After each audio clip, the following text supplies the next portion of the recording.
नमस्कार, welcome to hashtag study education. Current affairs की series के अंतर्गत इस वीडियो में दृष्टि घटना चक्र के ईयरली करंट अफेयर्स को कवर करेंगे। इसमें सितंबर 2019 से 31 अगस्त 2020 तक के करंट अफेयर्स को शामिल किया गया है। इस वीडियो में हम बेस्ट 500 MCQs जो कि वन लाइनर के फॉर्मेट में हैं, इन्हें डिस्कस करेंगे।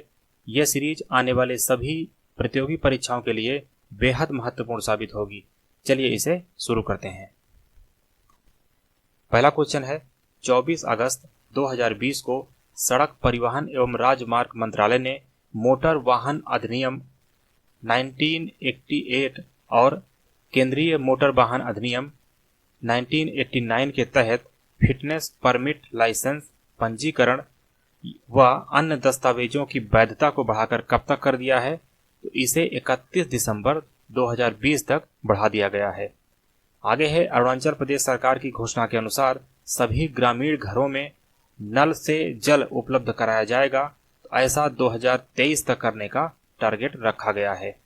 आगे है, 4 अगस्त 2020 को केंद्रीय सूचना और प्रसारण मंत्री प्रकाश जावड़ेकर ने नॉर्थ ईस्ट भारत के इस राज्य के लिए एक टीवी चैनल जो कि 24x7 अवेलेबल होगा, यह राज्य असम है और इसके लिए इस टीवी चैनल का उद्घाटन किया गया है। आगे देखते हैं, किस संस्थान के वैज्ञानिकों ने मोतियाबिंद की सरल, सस्ती और बिना ऑपरेशन के इलाज की एक टेक्नोलॉजी डेवलप की है? तो यह डेवलप किया गया है nano science and technology institute Punjab के द्वारा। आगे देखते हैं, 30 जुलाई 2020 को भारत के सहयोग से निर्मित उच्चतम न्यायालय के नए भवन का उद्घाटन किया गया है। यह मॉरिशस में किया गया है। आगे देखते हैं, 27 जुलाई 2020 को भारत ने बांग्लादेश को 10 ब्रॉड गेज इंजन सौंपे हैं। आगे है, 15वें भारत यूरोपीय संघ आभासी यानी वर्चुअल शिखर सम्मेलन का आयोजन कब किया गया? तो इसे 15 जुलाई 2020 को किया गया। आगे है, 7 जुलाई 2020 को विश्व बैंक ने गंगा के कायाकल्प में सहयोग बढ़ाने के लिए कितना जो आर्थिक सहायता प्रदान की गई है? तो यह है $400 मिलियन, जो कि वर्ल्ड बैंक के द्वारा असिस्ट किया गया है। आगे देखते हैं, भारतीय रेलवे ने हरित रेलवे बनाने का टारगेट कब तक निर्धारित किया है? तो यह ईयर है 2023। आगे है, भारतीय रेलवे द्वारा सभी ब्रॉडगेज मार्गों का इलेक्ट्रिफिकेशन किस वर्ष तक पूरा करने का लक्ष्य है? तो यह 2023 तक पूरा करने का लक्ष्य रखा गया है।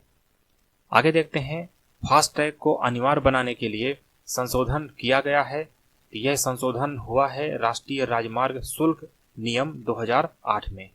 आगे देखते हैं, किस प्लेटफॉर्म के माध्यम से टेली परामर्श हेल्थ सर्विसेज सेवाएं उपलब्ध कराया जा रहा है? तो इस प्लेटफॉर्म का नाम है ई संजीवनी।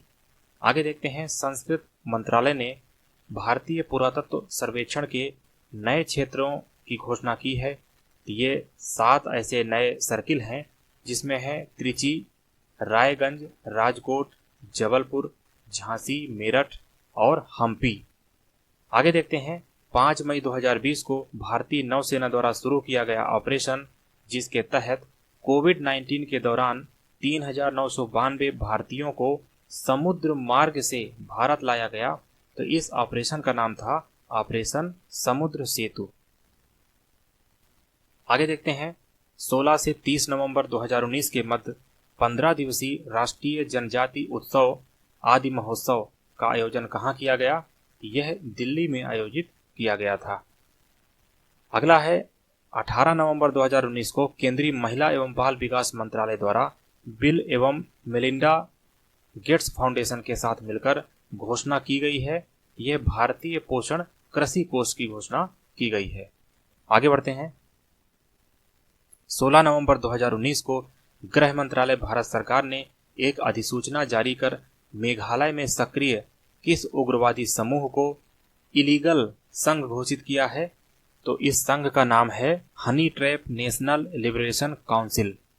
आगे देखते हैं, 12 नवंबर 2019 को गुरु नानक देव की कौन सी जन्म तिथि मनाई गई? तो यह इनकी वर्षगांठ है 550वीं। आगे देखते हैं, 15 अक्टूबर 2019 को भारतीय रेलवे द्वारा प्रमुख शहरों के आसपास छोटे कस्बों में रेल संपर्क सुलभ कराने के लिए सेवा ट्रेनों का परिचालन प्रारंभ किया गया। तो इन ट्रेनों की संख्या है कुल 9 ऐसी ट्रेनें संचालित की गई हैं। आगे देखते हैं 11 से 14 अक्टूबर 2019 के मध्य 38वें इंडिया कारपेट एक्सपो यानी इंडिया कारपेट एक्सपो का आयोजन किया गया। तो इसका आयोजन संपूर्णानंद संस्कृत विश्वविद्यालय वाराणसी में किया गया है।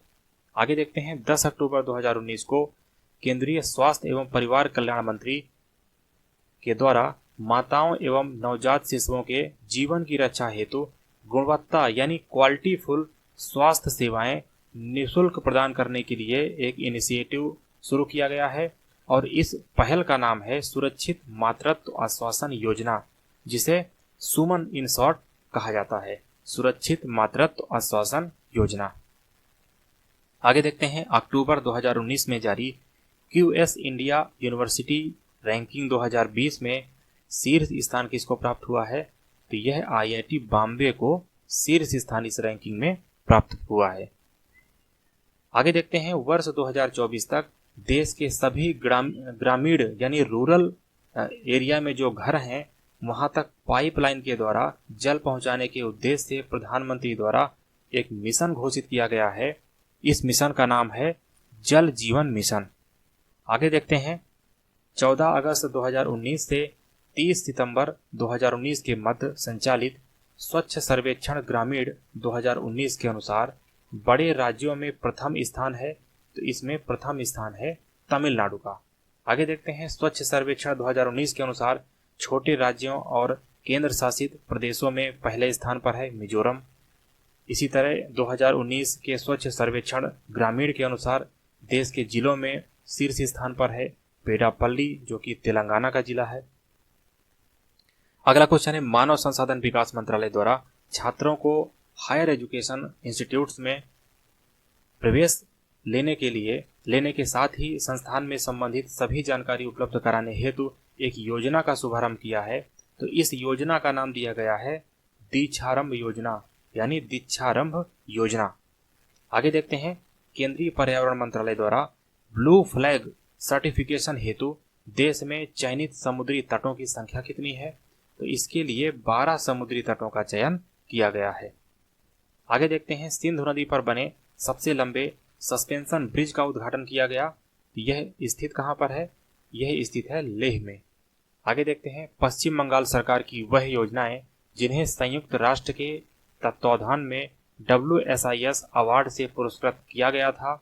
यह 2 योजनाएं हैं उत्कर्ष बांग्ला और सबूज साथी योजना। भारत सरकार द्वारा किस अलगाववादी संगठन को अनलॉफुल एक्टिविटीज प्रिवेंशन एक्ट 1967 के तहत बैन किया गया है? तो इस संगठन का नाम है जम्मू कश्मीर लिबरेशन फ्रंट। आगे देखते हैं प्रधानमंत्री द्वारा नई दिल्ली में वीडियो कॉन्फ्रेंसिंग के माध्यम से मेट्रो परियोजना का शुभारंभ किया गया है। तो इसकी शुरुआत की गई है नागपुर में। केंद्र सरकार द्वारा एशियाई शेरों की सुरक्षा एवं संरक्षण के उद्देश्य से किस परियोजना की शुरुआत की गई है? तो इस परियोजना का नाम है एशियाई शेर संरक्षण परियोजना। आगे देखते हैं IUCN की रेड लिस्ट में एशियाई शेर को लिस्टेड किया गया है, यानी international union for conservation nature. ये जो IUCN की लिस्ट है इसमें एशियाई शेर को एंडेंजर्ड यानी संकटापन्न प्राणी के रूप में सूचित किया गया है। आगे देखते हैं किफायती परिवहन की दिशा में सतत वैकल्पिक ईंधन प्रदान करने के उद्देश्य से शुभारंभ किया गया है। तो इसके लिए सतत पहल की शुरुआत की गई है। आगे देखते हैं भारत निर्वाचन आयोग ने सर्वोच्च न्यायालय के गाइडलाइन के अनुसार चुनाव मतपत्र से यानी नन ऑफ द जो एबव का एक ऑप्शन था नोटा जिसे बोला जाता है, इसको हटाया है। तो इसे हटाया गया है राज्यसभा और विधान परिषद के चुनाव से, यानी इनका जो चुनाव है वह अप्रत्यक्ष मत के द्वारा होता है। तो इन दोनों के चुनाव से नोटा की जो बटन है यानी नोटा का जो ऑप्शन है मतपत्र में उसे हटा दिया गया है। आगे देखते हैं भारत सरकार द्वारा मोस्ट फेवर्ड नेशन का दर्जा वापस लिया गया है। यह पाकिस्तान से लिया गया है। धनुषकोटी से रामेश्वरम को जोड़ने के उद्देश्य से भारत सरकार द्वारा स्वीकृत योजना है। इस योजना का नाम है Rameswaram Dhanushkodi broad gauge railway line. आगे देखते हैं केंद्र सरकार द्वारा किस योजना को उच्च बीमा कवर तथा ओवरड्राफ्ट को दोगुना करने की सुविधा के साथ ओपन एंडेड अर्थात कभी ना बंद होने वाली योजना में इसको कन्वर्ट करने के लिए मंजूरी दी गई है। तो इस योजना का नाम है प्रधानमंत्री जन धन योजना। आगे देखते हैं केंद्र सरकार द्वारा नागालैंड को अशांत क्षेत्र घोषित किया गया है। तो यह एक्ट का नाम है सशस्त्र बल अधिनियम 1958 के तहत 6 से 7 अप्रैल 1944 की रात्रि इस युद्ध के वर्ष 2019 में 75 साल पूरे हुए हैं। यह युद्ध है कांगला टोंगी युद्ध और वर्ष 2019 में 100 साल पूरे हुए हैं रौलक सत्याग्रह और जलियांवाला बाग हत्याकांड के। इसी तरह अगला प्रश्न है वर्ष 2019 में किस वर्ष के 75 वर्ष पूरे हुए? तो यह है इम्फाल कोहिमा युद्ध। हिमाचल प्रदेश की द्वितीय आधिकारिक भाषा बनी है संस्कृत। केंद्र सरकार द्वारा देश में स्वदेशी नस्लों सहित समस्त गौजातीय आबादी की सुरक्षा, संरक्षण एवं विकास के उद्देश्य के साथ एक आयोग को मंजूरी दी गई है। तो इस आयोग का नाम है राष्ट्रीय कामधेनु आयोग। आगे देखते हैं एनर्जी इफिशियंसी ब्यूरो यानी ऊर्जा दक्षता ब्यूरो द्वारा Pricewaterhouse Coopers private limited के सहयोग से एक ऊर्जा दक्ष राष्ट्र के विकास हेतु जारी रणनीति योजना का क्या नाम है? इस योजना का नाम उन्नति है और इसका फुल फॉर्म है unlocking national energy efficiency potential. आगे देखते हैं कीरू पनबिजली परियोजना कहाँ स्थित है? यह चिनाब नदी में किश्तवाड़ जिले यानी चिनाब नदी में और किश्तवाड़ जिले में जो कि जम्मू कश्मीर का एक डिस्ट्रिक्ट है यहाँ पर सिचुएटेड है। आगे देखते हैं messrs Chenab valley power project private limited द्वारा संचालित कीरू पनबिजली परियोजना की यहाँ पर कैपेसिटी पूछी गई है, क्षमता यह है 624 मेगावाट। आगे देखते हैं 24-25 फरवरी 2020 के दौरान अमेरिकी राष्ट्रपति डोनाल्ड ट्रंप ने भारत की यात्रा संपन्न की। उनकी यात्रा के दौरान नमस्ते ट्रंप का आयोजन कहाँ किया गया था? तो इस स्थान का नाम है मोटेरा स्टेडियम जो कि अहमदाबाद में स्थित है। अमेरिकी भारतीय नौसेना एवं भारतीय सेना हेतु उपलब्ध कराएगा। तो यह क्या यानी अमेरिका भारतीय नौसेना और भारतीय सेना हेतु क्या उपलब्ध करवाएगा? तो इसमें है भारतीय नौसेना हेतु 24 MH-60R सीहॉग बहुउद्देशीय हेलीकॉप्टर तथा भारतीय सेना के लिए 6 AH-64E अपाचे लड़ाकू हेलीकॉप्टर अमेरिका द्वारा उपलब्ध कराया जाएगा। आगे देखते हैं पुर्तगाल के राष्ट्रपति मार्सेलो रिबेलो डी सूजा भारत की राजकीय यात्रा पर कब रहे? तो यह अवधि थी 3 से 16 फरवरी 2020। आगे देखते हैं 26 से 29 फरवरी के दौरान भारत की राजकीय यात्रा पर कौन थे? यह थे म्यांमार के राष्ट्रपति यू बिन मिंत ने, यानी इन्होंने भारत की राजकीय यात्रा इस दौरान संपन्न की थी। आगे देखते हैं भारत के 71वें गणतंत्र दिवस समारोह में भारत के मुख्य अतिथि के रूप में शामिल हुए ये थे ब्राजील के राष्ट्रपति जेयर बोल्सोनारो।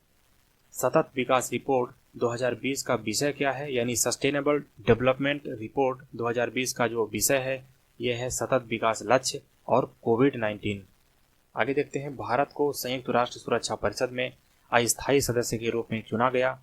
तो इसे 17 जून 2020 को चुना गया। आगे देखते हैं संयुक्त राष्ट्र सुरक्षा परिषद में भारत का कार्यकाल कितना होगा? यह 2 साल के लिए होगा जो 1 जनवरी 2021 से शुरू होकर 31 दिसंबर 2022 तक रहेगा। आगे देखते हैं वैश्विक शांति सूचकांक 2020 का शीर्षक है जटिल विश्व में शांति का मापन। और अगला क्वेश्चन है वैश्विक शांति सूचकांक 2020 में भारत का स्थान है 139वां। आगे देखते हैं पर्यावरण प्रदर्शन सूचकांक 2020 जारी किया गया। इसे 4 जून 2020 को जारी किया गया था और पर्यावरण यानी एनवायरमेंट परफॉर्मेंस इंडेक्स पर्यावरण प्रदर्शन सूचकांक है 2020 का, इसमें भारत को 168वां स्थान प्राप्त हुआ है। यहाँ पर है वर्ल्ड प्रेस फ्रीडम इंडेक्स यानी विश्व प्रेस स्वतंत्रता सूचकांक 2020 जारी किया जाता है। इसे रिपोर्टर्स विदाउट बॉर्डर्स के द्वारा जारी किया जाता है। और इस सूचकांक में शीर्ष में जो 5 देश हैं वह इस तरह से हैं: नॉर्वे, फिनलैंड, डेनमार्क, स्वीडन और नीदरलैंड। आगे देखते हैं भारत एवं जापान के मध्य 2+2 यानी 2+2 विदेश और रक्षा मंत्री स्तरीय बैठक नई दिल्ली में आयोजित की गई। तो इसका आयोजन 30 नवंबर 2019 को किया गया था। आगे देखते हैं जर्मनी की चांसलर एंजेला मार्केल भारत की राजकीय यात्रा पर कब रहीं। तो यह 31 अक्टूबर से 1 नवंबर 2019 के मध्य थी। अगला प्रश्न है 28-29 अक्टूबर 2019 के मध्य प्रधानमंत्री नरेंद्र मोदी किस देश की यात्रा पर थे। तो ये थे सऊदी अरब की यात्रा में। आगे देखते हैं सऊदी अरब ने अपने विजन 2030 के अंतर्गत रणनीतिक साझेदारी विकसित करने हेतु किसका चयन किया है। तो इसके द्वारा 8 देशों का चयन किया गया है और ये 8 देश हैं भारत, चीन, Britain, America, France, Germany, Japan और साउथ कोरिया। आगे देखते हैं 17 से 21 अक्टूबर 2019 के दौरान राष्ट्रपति रामनाथ कोविंद ने किस देश की यात्रा की थी। इन्होंने फिलीपींस की यात्रा संपन्न की थी। अरब जगत के प्रथम परमाणु ऊर्जा संयंत्र का नाम क्या है। तो इसे नाम दिया गया है बराकाह। आगे बढ़ते हैं ओडिशा के 2 गांव जिन्हें अंतर सरकारी महासागरीय विज्ञान आयोग द्वारा सुनामी रेडी टैग दिया गया है। तो ये 2 गांव हैं वेंकट रायपुर और नेलिया शाही। आगे देखते हैं वैश्विक बहुआयामी गरीबी सूचकांक 2020 का केंद्रीय विषय था। तो यह बहुआयामी गरीबी से बाहर निकलने के मार्गों की रूपरेखा तैयार करना और अंततः SDG को प्राप्त करना, यह इसका विषय रखा गया था। 22 मई 2020 को खुला आकाश यानी ओपन स्काई ट्रीटी से बाहर निकलने की किसने घोषणा की। तो यह घोषणा USA के द्वारा की गई थी, यानी संयुक्त राज्य अमेरिका के द्वारा। संयुक्त राज्य अमेरिका ने WHO से यानी वर्ल्ड हेल्थ ऑर्गेनाइजेशन से बाहर निकलने की घोषणा कब की।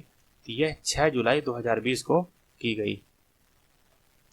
वैश्विक भुखमरी सूचकांक 2019 में भारत का स्थान 102वां रैंक रहा है, यानी 102nd प्लेस में भारत रहा है। भारत ऑस्ट्रेलिया के बीच पहले वर्चुअल शिखर सम्मेलन का आयोजन किया गया। इसे 4 जून 2020 को आयोजित किया गया। वन्य जीवों की प्रवासी प्रजातियों के संरक्षण पर अभिसमय के पक्षकारों के सम्मेलन यानी COP13 का CMS COP13 का केंद्रीय विषय क्या है। प्रवासी प्रजातियों के ऊपर यह विषय है migratory species connect the planet and together we welcome them home, यह इसका केंद्रीय विषय था। आगे देखते हैं CMS COP13 का आयोजन 15 से 22 फरवरी 2020 के मध्य कहाँ किया गया। तो इसका आयोजन गांधीनगर गुजरात में किया गया था। C40 विश्व महापौर शिखर सम्मेलन का आयोजन 9 से 12 अक्टूबर 2019 के मध्य किया गया। तो यह कोपनहेगन डेनमार्क में आयोजित किया गया था। आगे देखते हैं इस सम्मेलन का मुख्य विषय क्या था। तो इसका विषय था समकालीन विश्व की चुनौतियों के लिए अनुकूल और पर्याप्त प्रतिक्रिया सुनिश्चित करने हेतु बाडूंग सिद्धांत का समर्थन करना, यह इसका विषय रखा गया था। आगे देखते हैं 6 अगस्त 2020 को घोषित चुनाव परिणामों में श्रीलंका के प्रधानमंत्री चुने गए। यह महिंद्रा राजपक्षे, इनको प्रधानमंत्री चुना गया। 10 जुलाई 2020 को सिंगापुर में हुए आम चुनाव में प्रधानमंत्री चुना गया। जिनका नाम है ली सिएन लुंग, जो कि लगातार 5वीं बार प्रधानमंत्री बने हैं। 27 मार्च 2020 को नाटो का 30वां सदस्य बना। तो यह है नॉर्थ मैसेडोनिया। आगे देखते हैं भ्रष्टाचार बोध सूचकांक 2019 में 19 के 25वें संस्करण को जारी किया गया। तो इसे जारी किया गया ट्रांसपेरेंसी इंटरनेशनल के द्वारा। भ्रष्टाचार बोध सूचकांक 2019 में भारत का स्थान रहा है 80वां स्थान रहा। और वैश्विक लोकतंत्र सूचकांक 2019 में भारत का स्थान 51 यानी 51वां स्थान है भारत का वैश्विक लोकतंत्र सूचकांक 2019 में। आगे देखते हैं दिसंबर 19 में भारतीय भेषज संहिता को मान्यता दी गई। और ये किसके द्वारा मान्यता दी गई। तो इसे मान्यता अफगानिस्तान के द्वारा दी गई। आगे देखते हैं भारत के 2 शहर जिन्हें 31 अक्टूबर 2019 को यूनेस्को के रचनात्मक शहरों के नेटवर्क में शामिल किया गया है। इसमें 2 शहर शामिल किए गए हैं, जिसमें है मुंबई और हैदराबाद। यहाँ पर मुंबई को फिल्म इंडस्ट्री की कैटेगरी से और हैदराबाद को गैस्ट्रोनॉमी की कैटेगरी में शामिल किया गया है। आगे है वैश्विक प्रतिस्पर्धात्मक रिपोर्ट 2019 को जारी किया गया। इसे 9 अक्टूबर 2019 को जारी किया गया।